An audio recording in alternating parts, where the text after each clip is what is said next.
Hey everybody, welcome to video 3 in our series about the care of the soul.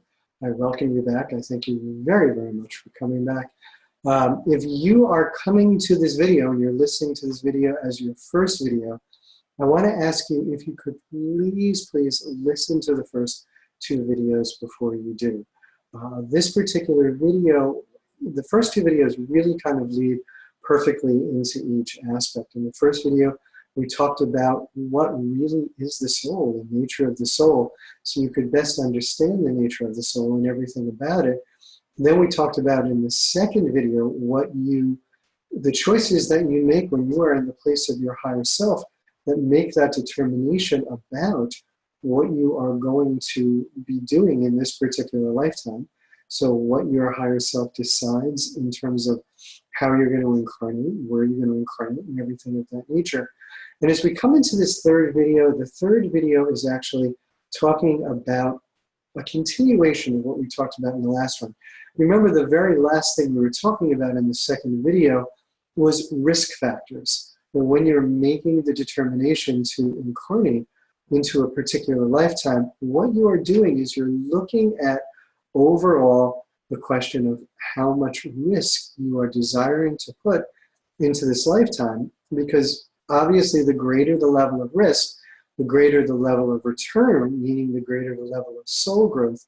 But you could encounter so much risk that you could actually have the opposite take place, which is where you not only do not have soul growth, but you actually could incur soul loss or life force energy loss, which I think just happened in my mouth.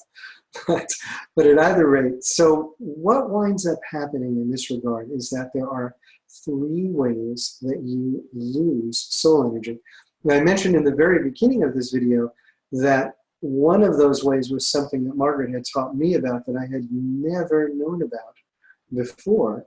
And we're going to speak about that as part of these 3 things. Now, when we're starting to talk about these 3 things, I want to jump back to our first video. Remember, we talked about that everything that exists in the universe is cellular.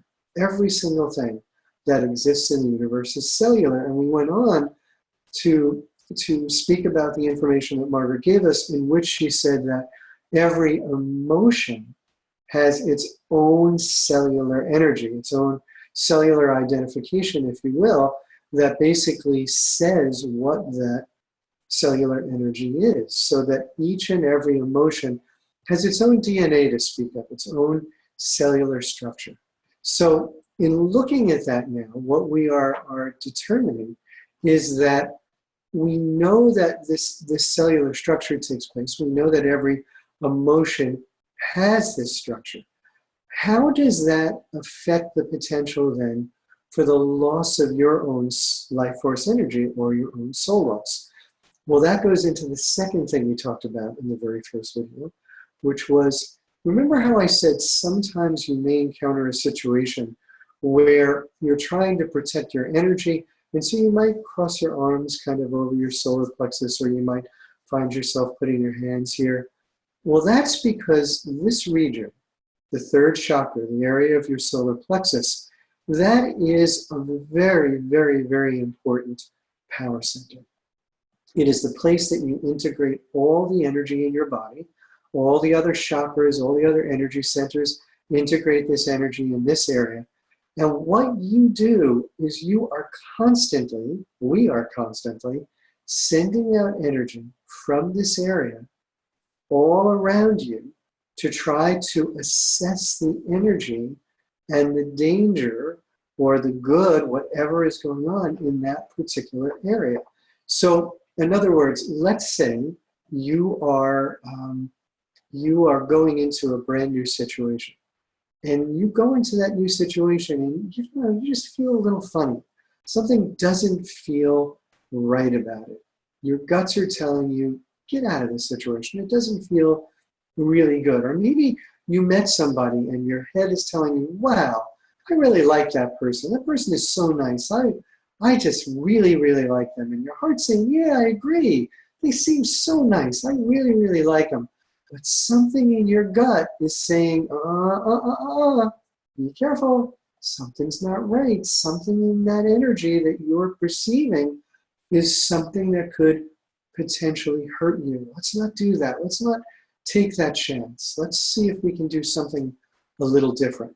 So when that occurs, what winds up happening is we make that decision to trust our guts or to not listen to our guts.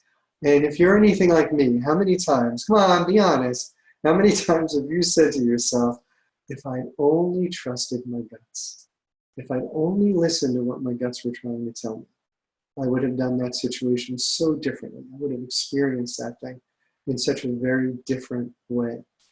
That's because that's what this area is doing. It is constantly sending out. It's like one of the people I did solar treatment for once said to me, it's as though it is like a reconnaissance mission, that it's like sending out sonar all around it to try to figure out if there's anything dangerous that could potentially hurt it. And that's very true. That is what it's like. It is constantly sending out energy to see if things are safe around it, and bringing energy back and reading that energy so it can understand how to cope with it. And this region then is why we wind up losing soul energy in the first two examples I'm going to give you. In the first example, this is a situation that we call trauma. Now, Margaret calls trauma anytime you undergo an experience in which you essentially feel totally and completely helpless during that particular experience. You feel like there's nothing you can do at that point in time to change the situation, and your helplessness causes this area right here, your power center, your key. This is a place when you're a martial artist, you call energy into that key so you can, use your hand to break through cement blocks, or where you can have this incredible power to do whatever it is that you would like to do. So in this situation, when you begin to feel powerless, you literally begin to lose power out of that, which streams into the energy field around you, and sometimes can fill up that energy stream so much that it will stream out of that and into space and time. But what also happens in trauma is that sometimes that situation is so severe, and sometimes it catches you so by surprise, that energy just plows right into here. And the energy of that emotion is so strong, as it plows in, it pushes your life force energy out, right out of your body, right outside of your energetic field, and into space and time. And that trauma can cause you a tremendous loss of energy. Now, here's what happens when that trauma comes barreling into you. Remember, your brain is always thinking about how to keep you from losing energy. So it shuts down this power center very quickly, much like a circuit breaker in your house. And by the way, that's where we got the idea for circuit breakers. We patterned it after this kind of situation.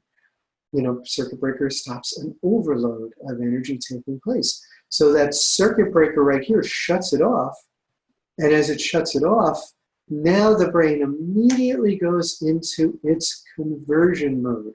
Remember we talked about how it converts energy all the time into something you can use? So it begins to convert this energy into something usable for you. Some form of energy that you're going to be able to take advantage of. But here's the thing. Do you remember how when we talked about conversion of your cell phone, we said we're not converting the electricity that's coming out of the wall. We're not converting the actual power source that's within your phone, the battery.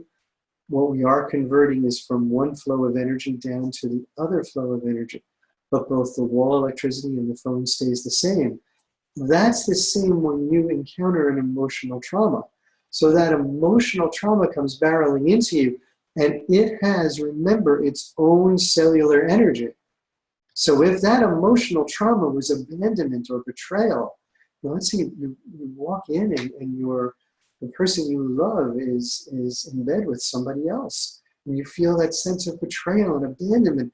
Many people have often even said when they go through a feeling like that, and you might have even felt this sort of feeling, that it's the loss feels like somebody just punched you in the stomach.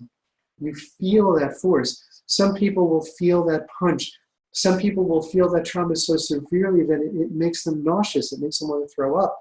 Sometimes it will hit you so hard that you're just like doubled over in pain in this area. Sometimes it's a little more subtle, but it still hits you hard. So this could be like finding out someone that you love, family member, whomever, a friend, was in a terrible car accident and there's nothing you can do about it, or that someone you love has passed away, or breaking up with somebody you love, like in that very first circumstance where that woman was losing the person that she loved because he loved somebody else. She was feeling that feeling of rejection and abandonment and betrayal, and that could very well have, just because of the unknown nature of it, just rushed its way in and pushed her own energy out. Now, the key to this, though, and why this is such an important method of soul loss, is not only have you lost that energy, but remember, you can't change the core energy of that emotion. So now if the emotion of betrayal, or the emotion of abandonment, or the emotion of abuse, or the emotion of neglect, or the emotion of shame have been locked in this area, that means that you are now going to be attracting to you, because that is a part of your energy. You're going to be attracting to you more of that energy. It is just physics. Like energy attracts like energy. So Margaret says, whether or not you plan on that happening, you may try everything in your life to not have that happen. But if you underwent abandonment when you were a child, there's a really good possibility in the next several years it's going to come up for you again. And maybe it will happen with your friends at school, or maybe it will happen with a parent or with a sibling. Or maybe then it's going to move forward, and in another several years it's going to happen again with somebody that you're dating, or several years from there in a job, or someone you're in a relationship with. Until finally, when you're in your adulthood, and it may happen all over again with a child. That energy is calling like energy to it. We know that physically, every cell in our body rejuvenates. Doctors and science tell us this. Every several years, we rejuvenate every cell in our body. And if we know that emotions are cellular energy, that means that we are also now calling to us that emotional energy and regenerating that again. Which means that we are calling back to us the very same experience that caused us soul loss in the first place, which means there's a really good possibility we're going to have a subsequent soul loss again. And that's why trauma becomes such a difficult situation with soul loss, because not only can it be a one-time soul loss, but it can be a soul loss that we wind up experiencing excuse me, over and over and over again. So that's trauma. This area also takes place in the second form of soul loss. And that second form of soul loss is when we give away our soul energy. The giving away our soul energy starts at a very, very young age. Remember, we come into this world and we are perfectly happy with who we are. We ideally love this soul state that we came into. We're like the going into the restaurant and everybody loves you and they bring you to the place that you want and they're loving you and you're really cool and they don't care if you poop all the time and they have to change it.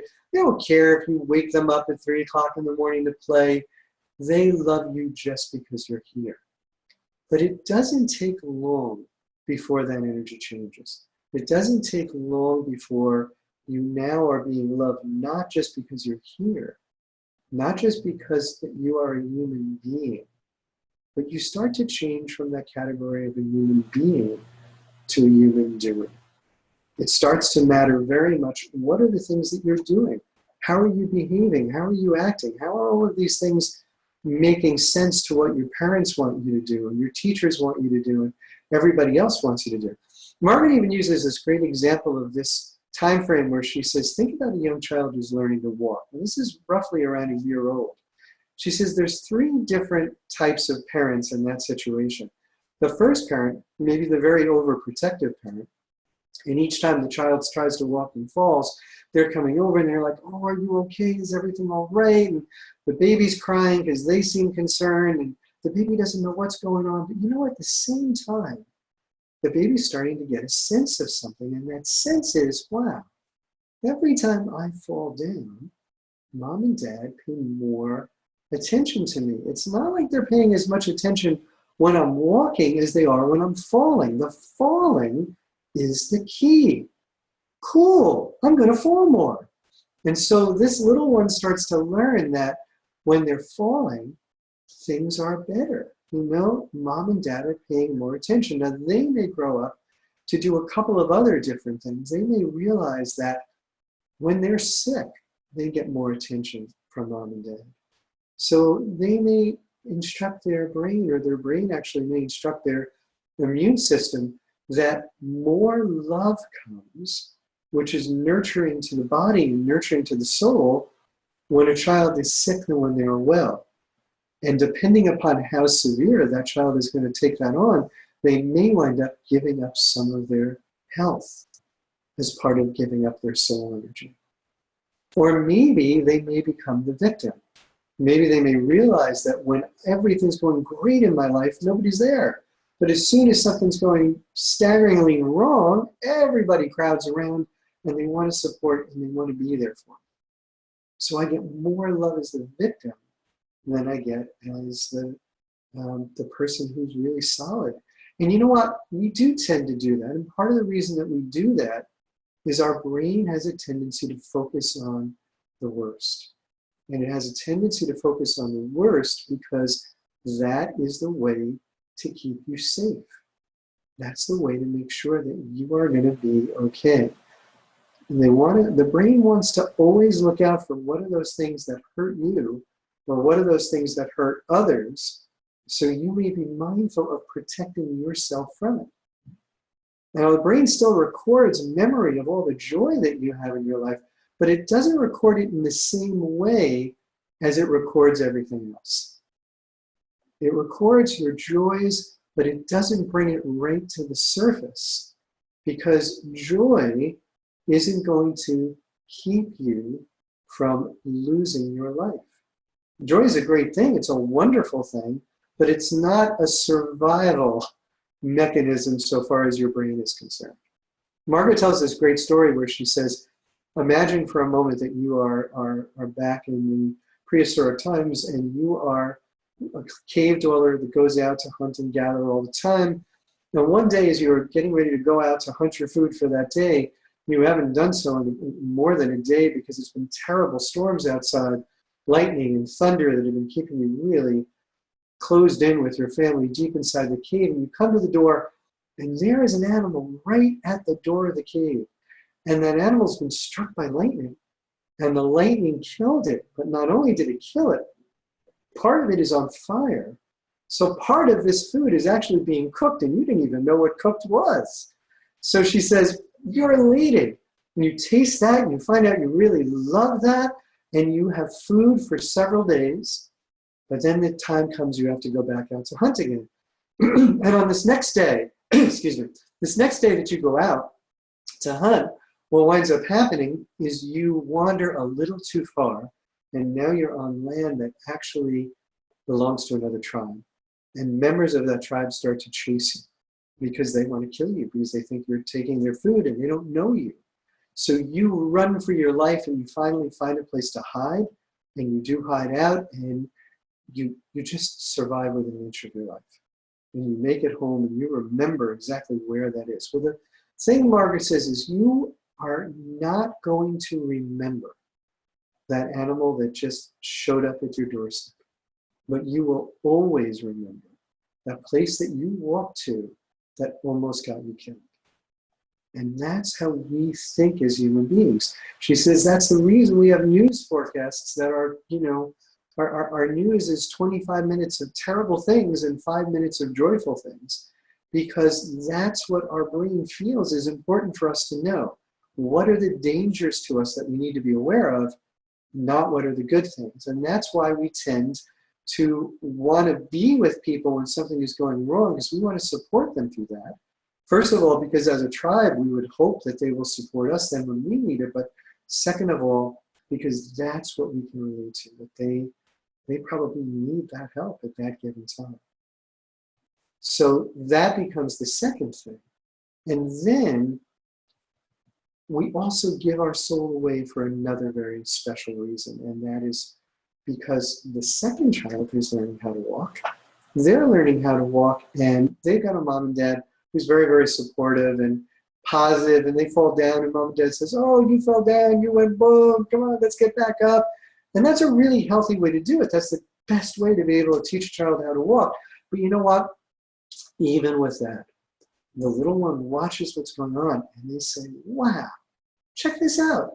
I have the ability to make mommy and daddy laugh. Every time I go boom, they're laughing. Look, wait, I'm going to try it again. Boom. They're laughing. I love it. I'm going to do it again. Boom. And after a little while, the little one says, you know what? My butt's really starting to hurt here, but it's okay because I'm going to do this because mom and dad love it so much. It seems to make them so happy. And as you grow a little older and you start learning how to use this energy right here, how to send energy from this point, what winds up happening is now you begin to send out energy to your parents and to your siblings and to your friends, and you start to figure out, as you get into their energy stream, what makes them happy. And one of the things we do then is we take back that energy from them and bring it into us so we can try to become that thing that will make someone else happy. We will try to become that thing. And that is where we start to lose more soul energy, because the more soul energy we take in from other people, the more we start to lose our own soul energy into our energetic field around us, and then eventually into space and time. And if you're thinking, well, I don't know if I do that, think about when you were in middle school. Think about when you were in high school, or think about people you know in middle school or high school. How important was it at that time to fit in? How important was it for you to be like everybody else? How horrible was it to be the outcast? You know, we all wanted to find out what we could do to become like everybody else. And if we couldn't become like that, then we had to deal with being the outcast. We had to deal with being different, being somebody who people might have made fun of or something, which is another potential soul loss for that energy of shame. But we are always, even as adults, sending energy out, finding out what makes someone else happy, trying to draw that energy back into us so we can become what will make them happy. So we can eat the food that they like instead of the food that we like. So we can do the activities that make them happy instead of doing the activities that make us happy. And sometimes after a lifetime, we do so much of that, we don't even remember anymore what makes us happy. And that becomes a very crucial piece of the puzzle, because as we give away more and more of that soul energy, it becomes more and more difficult to remember who we are so that we can really experience that joy that we came here to experience. That's really, really important. And there's a third child in this mix also, by the way. And in that situation, this is a little child that goes and walks and falls down and goes boom.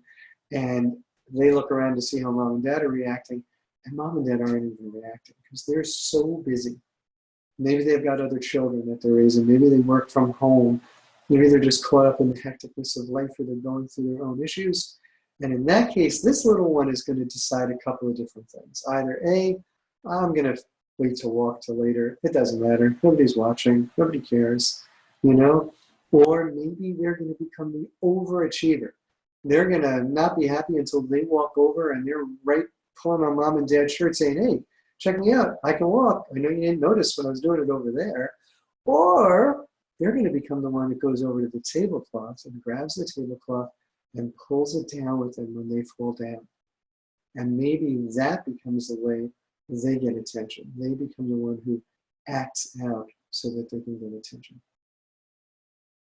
This is the norm of what may happen in all three of those situations. And those are some of the very normal ways we wind up losing soul energy in our relationship to other people. We give away our health, we give away our power, we give away our choices, we give away everything that we are in order to be able to be there for other people to be what they would desire us to be. And then the last form of soul loss is the one that Margaret told me about 2 years ago. And this one is the most amazing to me. And I'll explain it exactly the same way she explained it to me. She said to me this: Gerry, have you ever had something in your life that was so important to you, that meant so much to you? Maybe it was papers, maybe it was legal papers, maybe it was a title to a car, maybe it was pictures that you really wanted to hold on to, or a present you got for somebody else, or a family heirloom you just didn't want to lose. So because of that fact, you didn't put it in all the normal places. You didn't put it in those places where you would normally put everything else. Instead, what you did is you placed it in a location where it would be safe. So in other words, you hunted around your house and you found a safe place. Now, I'm going to ask you the same question that Margaret asked me. If you have ever done that, if you've ever had something really important to you, and you hunted around your house and you put it in a safe place so nobody would bother it, nothing would ever happen to it, only you would know where it was, and you felt great about it because you felt, nobody's going to bother this here, I know where it is, everything's absolutely cool about this safe place. Have you ever then encountered the situation where you had no idea where you put that thing, where you went to look for it? I thought so. All right, I want to ask you a second question. Being that you have now said, and probably you're already laughing as you're listening to it, going, oh my God, I do that, just as I did. Margaret's second question to me, and I will pose it to you, is have you done it more than one time with more than one thing? Me too. Many, many times. As a matter of fact, there are times that things show up when I'm cleaning or when I'm looking for something else, and I don't even remember having put that thing in that safe place. And I'm sure you guys may have had that same circumstance. I kind of look at it and go, how did this get here? And you kind of wonder who's been messing with your stuff to put something there. But you know what? It was us messing with our stuff. We put it somewhere we totally forgot completely about it. Now, you would think that the first time that happens, wouldn't you? The very first time you put something in a safe place and you couldn't find it after that, wouldn't you think the very first time that happens that you would say to yourself, oh my gosh, this doesn't work. This whole safe place concept does not work. I really got to figure this thing out because this is not a good thing. But we don't. We do it over and over and over and over again. And here's why. There are two functional parts of our brain. Psychology, we sort of know this already, and we refer to them as the conscious mind and the unconscious mind. Now, the unconscious mind, Margaret says, is actually should be called the super duper conscious mind, or the big brain, because that is the part that's responsible for, you know how we science will often say it's like 20% of our brain that we use, and they're not sure exactly what's going on with the other 80%. Well, the other 80% is doing amazing things. The other 80% is communicating with the higher self. It is communicating with consciousnesses of everything else that's going on around. It is helping the solar plexus to assess energy. It's doing amazing things. The conscious mind is doing equally amazing things, just trying to keep you whole and stable and doing everything that it's doing to keep you here and consciously working. However, it's the conscious mind that has this thought about putting something in a safe place. And then at night, when you go to sleep, an amazing thing happens. You go into this deeper state of consciousness, a state that sometimes we refer to as an alpha state of consciousness. And in that alpha state, it's very much similar to sometimes what we have happened to us when we're in very deep hypnosis, or something that may happen to us when we are in a state of deep meditation. In that alpha state, we actually connect with our higher self. So when we're sleeping at nighttime and we go into that alpha state, when we connect with our higher self, what happens is that bigger part of our brain at that point is doing some things that are also very similar to our cell phones. So for example, if any of you have a feature where you have your phone hooked up to the cloud, I love the cloud, I love that name, the cloud, and every night you back up information to the cloud, you do that because if anything happened to that device, you want to make sure that you have a memory of all those different things that are so important to you, right? So you have that cloud backup that's taking place. Well, again, where do you think we get that from? We get that from the relationship of our higher self to this physical body and our brain. Because every night when we go to sleep, this bigger part of our brain, our unconscious mind, taps into the higher self. It backs up the memory of everything that is within the cellular structure of our body, where we are storing memory from everything that happened that day. Every smell, every taste, every experience, every emotion we store on a daily basis. And our bigger brain, our unconscious mind, stores that information at the higher self as a backup. Now, it can't only just back up. And by the way, if any of you have ever done past life regression, you know that you have experienced this feeling of going into a past life and feeling and experiencing as though you were just there, as though you were in the midst of experiencing that lifetime at that time. Okay? So that's why, because you backed up every memory in such detail. And we have, Margaret says, complete memory of every second of our life that we hold within our higher self. Part of the reason why many people, when they cross over, they say that they go through this past life regression, because as they're passing into their higher self consciousness, they see everything that has occurred. And they feel everything that's occurred, and then they also see it and understand it from its effect outward to everybody else. So our higher self connects with our bigger brain, if you will, and backs up everything. But then it also starts to create more memory space in our body. It starts to look for what are those memory files we haven't used in a long time. So we haven't maybe used trigonometry in a long time, or maybe there's that recipe we haven't cooked in years and years and years, or something that we can get rid of that memory and import it up to the higher self and make space for new memories to take place within this space, because we only have a limited memory capacity within this body. The memory doesn't just take place in your head, it takes place all over your body. The brain is just where you call up and process those memories so that you can recall them and you can function and use them. So the first thing the brain does then, obviously, is it backs up information, but the second thing is the unconscious mind then looks for the files of things it can get rid of, and part of that is it looks for safe files. It looks for those things that your conscious mind, in its desire to do things to make you safe, has marked as safe. It has put something in a safe place. It has put something in a place where no one knows it but you. It marks that thought file, that cellular memory, as safe, and the higher self now receives that file through the unconscious mind, because it is no longer necessary for it to stay here. And that's why we don't remember it. That's why we don't remember it over and over and over again. That's why sometimes we don't even remember having done that particular thing. And that's why sometimes the conscious mind will do the same thing with our soul energy.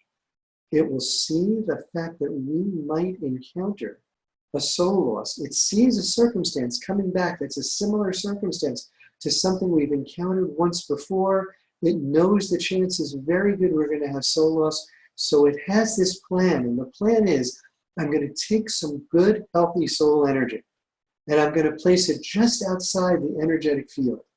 So if I place it just outside the energetic field, now I'm putting it in a safe place where I know it won't be harmed, I know everything will be okay.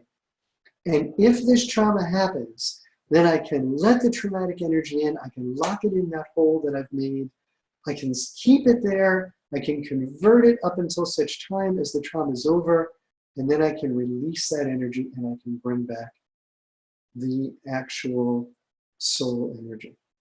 I can bring back your actual energy.